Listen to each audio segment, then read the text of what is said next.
Les archives du sensible, en réalité c'est ça, on a froid, on est dans le vent, on est sur le terrain. C'est une approche d'un territoire, une approche sensible. Donc par tous les temps, quand il fait beau, quand il fait pas beau, quand il pleut, etc., il y a beaucoup de vent ici, on y va. Et pourquoi on y va? C'est pour essayer de faire des sortes de traversées du territoire, d'ausculter un territoire et de faire remonter le patrimoine culturel de ce territoire. Quand on parle d'un patrimoine culturel, ça veut dire à la fois les usages, les savoir-faire, les représentations du territoire. Donc on va à la rencontre des gens, qui soient pêcheurs, qui soient charpentiers de marine, qui soient saliniers, puisqu'ici on est dans un salin, le salin de Gruissant. Donc derrière ce site, qui est un site perçu comme naturel alors qu'il est éminemment culturel, il y a des savoir-faire qui se transmettent bien souvent de père en fils, par la parole. On est au cœur d'une culture populaire. Vous le connaissez, François? Non. Le charpentier du village? Non. Qui est à la retraite maintenant? Non. Qui est un personnage. Qui avait fait quoi? Qui avait monté au point le système hydraulique pour surélever les chalets, tu sais. Parce qu'en fait, les chalets, ils étaient à peine à une terrasse de 1 mètre 20 de hauteur. C'était juste pour éviter les inondations. Et après, quand ils se sont un petit peu développés, ben, les gens ont voulu ils sont pas propriétaires du terrain, ils ont voulu surélever. Donc ils avaient mis au point un système hydraulique pour surélever les chalets et remettre des poteaux. C'est un chantier ethnologique assez épatant ici finalement, parce qu'on a essayé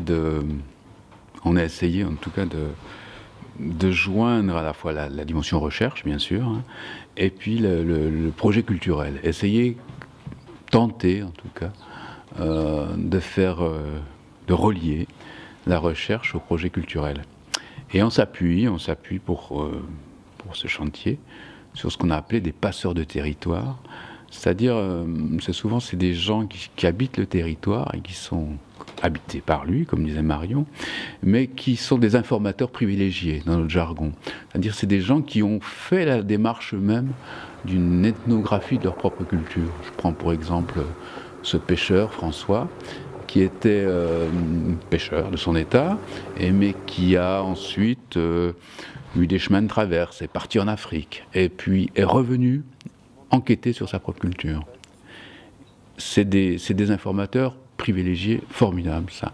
Et les archives du sensible s'appuient largement sur ces passeurs. Quand on commence une recherche, on n'a pas d'idée préconçue. C'est-à-dire qu'on ne sait pas ce qu'on va chercher.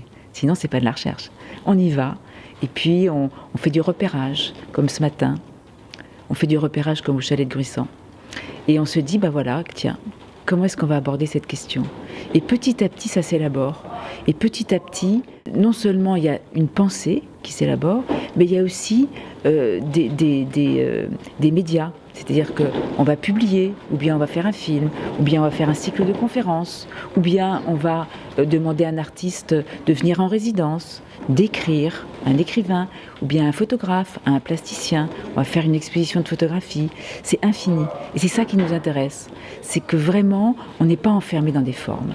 On invente au fur et à mesure toutes les formes possibles et imaginables. Mais ça peut aller jusqu'à la musique, jusqu'à un classement monument historique. Pourquoi pas?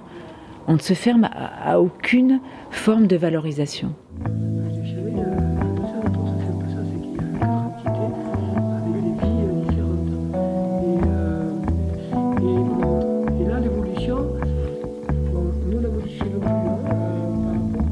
Ici, nous sommes sur le territoire de Narbonne, à l'écluse de Mandirac. Il y a le Miguel Caldante, qui est une goélette mallorquine, qui a été construite en 1916 et qui est classée monument historique, ce bateau, qui a l'air de rien, comme ça. Et en fait, on a la chance sur ce territoire du parc naturel d'avoir un charpentier de marine, un jeune charpentier de marine, qui est extrêmement compétent, puisque maintenant il vient d'être nommé expert par le ministère de la Culture au niveau national. Et ce jeune homme, enfin maintenant il a 40 ans, Yann Pagelot, encadre un chantier d'insertion. C'est un gros triangle là, qu'on ne voit pas bien ici parce qu'il n'est pas bien positionné, mais qui représente en fait tout l'avant du bateau. Yann, c'est le prochain portrait que nous allons faire dans le cadre des Archives du Sensible. Le prochain film, c'est Yann Pajot, charpentier de marine. Et alors là, Yann? Donc là, ils sont en train de couper des pièces importantes. Ça fait 16 cm d'épaisseur en chaîne. Et c'est des ceintures qui viennent, qu'on appelle des plabords, qui viennent ceinturer tout le haut du bateau. Voilà, donc c'est des arbres, si on les regarde longitudinalement, qui ont déjà été cueillis, on va dire, parce qu'ils ont la forme des pièces demandées, et dans lequel nous, on redécoupe nos formes.